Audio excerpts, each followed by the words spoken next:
जिस दिन रीमा के कॉलेज के एंट्री टेस्ट खत्म हुए उसी दिन अब्बू ने अम्मी से कहा, मैं तुम्हें तलाक देना चाहता हूँ। घर में जैसे कयामत आ गई। अम्मी गुस्से से चीखने ही वाली थी कि अचानक रीमा के सामने एक अजीब सा पैगाम आया। अम्मी को सीन नहीं बनाना वरना सब कुछ हाथ से निकल जाएगा। उसने फौरन अम्मी को रोक लिया।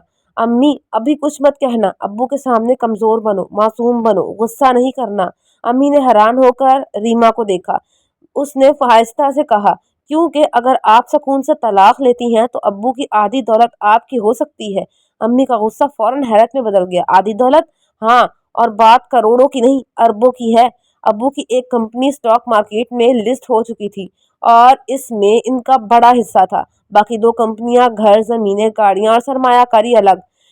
उसने हिसाब लगाया तो अब्बू की मजमुई दौलत तकरीबन 3 से 4 अरब युआन बनती थी। अम्मी ने रीमा बाजू पकड़ लिया। तुम कहना क्या चाह रही हो? अगर आपने गुस्से में आकर रिश्ता तोड़ा तो अब्बू महंगा वकील करेंगे, दौलत छुपाएंगे, जायदाद की कीमतें कम दिखाएंगे और फिर शायद हमें कुछ भी ना मिले। उसने अम्मी की आंखों में देखा। लेकिन अगर आप इन्हें ये महसूस करा दें कि आप अब भी इनसे मोहब्बत करती हैं तो वो खुद ज्यादा देने पर मजबूर होंगे। अम्मी ने चंद सेकंड उसे देखा, फिर मुस्कुरा कर बोली, यानी मुझे अदाकारी करनी है? बिल्कुल। और अम्मी वाकई कमाल की अदाकारा निकली।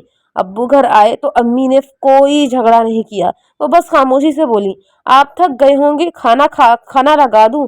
अब्बू भी शायद इस रवैये की तवक्को नहीं कर रहे थे। फिर उन्होंने तलाक के कागजात में मेज पर रख दिए।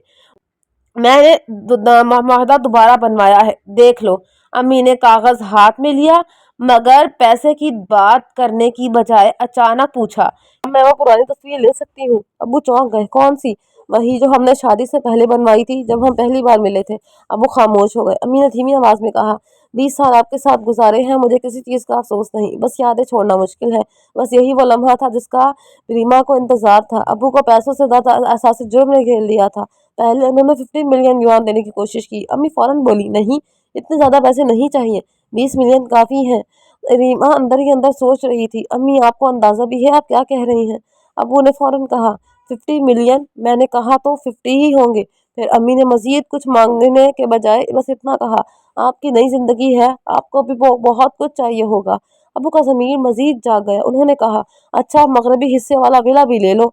रीमा ने दिल में हिसाब लगाया, ये तो मजीद करोड़ों का इजाफा हो गया। अम्मी फिर भी बोली, वाकई जरूरत नहीं अब्बू, और 20 मिलियन नकद भी। रीमा अंदर से चीख रही थी, अम्मी बस करें, वो खुद खजाना खोल रहा है। मगर खेल अभी खत्म नहीं हुआ था। इसी वक्त दरवाजे पर दस्तक हुई। एक खूबसूरत लड़की अंदर दाखिल हुई। सुर्ख लिपस्टिक, महंगा बैग, उंगली में इंतहाई कीमती हीरे की अंगूठी। वो मुस्कुराकर बोली, हेलो, मैं क्वीन हूँ। मैंने इसे देख और रीमा ने इसे देखा और फौरन समझ गई, यही वो है औरत जिसकी वजह से अब्बू ने अम्मी को छोड़ने का फैसला किया है। वो अम्मी के सामने बैठकर बड़े इत्मीनान से बोली, लियांग ने आपके बारे में मुझे बहुत बताया है, मैं काफी अरसे से आपसे मिलना चाहती थी। फिर इसने अपना हाथ आगे बढ़ाया, अंगूठी जानबूझकर नुमाया की। कैसी है?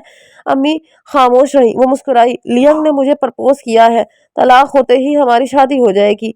रीमा ने इसकी अंगूठी देखी, 60 मिलियन युआन। इसी लम्हे मुझे रीमा को एक बात समझ आ गई, ये लड़की सिर्फ अपनी जेब दिखाने नहीं आई थी, वो हमारी माँ को जलील करने आई थी। लेकिन इसे क्या मालूम था, वो जिस औरत के सामने बैठी थी वो कमजोर बीवी नहीं थी, वो इस घर की सबसे खतरनाक